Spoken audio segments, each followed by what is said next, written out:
Good evening. Tonight I'm reading a bedtime story from Folktales from India, edited by A.K. Ramanujan. This is a Bengali tale called A Plague Story. Once a terrible bubonic plague broke out in Asia and wiped out millions of people. The pious king of Bharat summoned all the old and wise priests of the realm to find ways to arrest the sweeping plague. He said to the assembled priests, "The plague has come very near the borders of my kingdom. Tell me what I should do to save my people." The priests conferred for a long time, and their spokesman said to the king, "My lord, this is a visitation from the great god Shiva, and so we must appease him by offering worship and prayers throughout the kingdom." The king at once ordered that worship and prayers be offered in every Shiva temple and in every home. He paid for it all from his royal coffers. A week after the priests began their worship, one midnight the great god Shiva appeared before the senior priest and said, "What do you want?"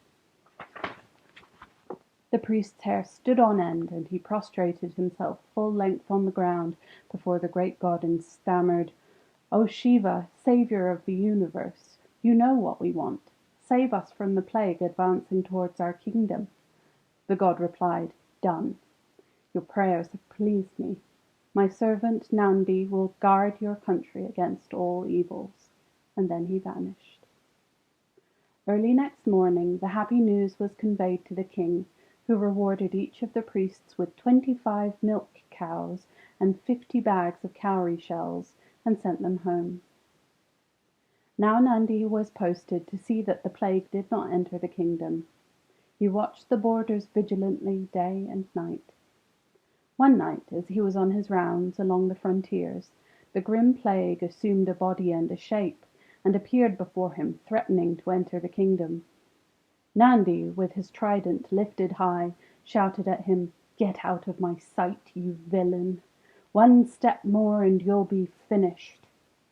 The hideous figure would not give way so easily, and there was a monstrous scuffle between the two giant figures.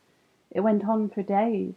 Several hills were demolished, and great trees were uprooted as the giant bodies dashed against them. At last a truce was made, and they came to terms. It was agreed that the plague would stay only for a day in the capital, and take only one man as its victim.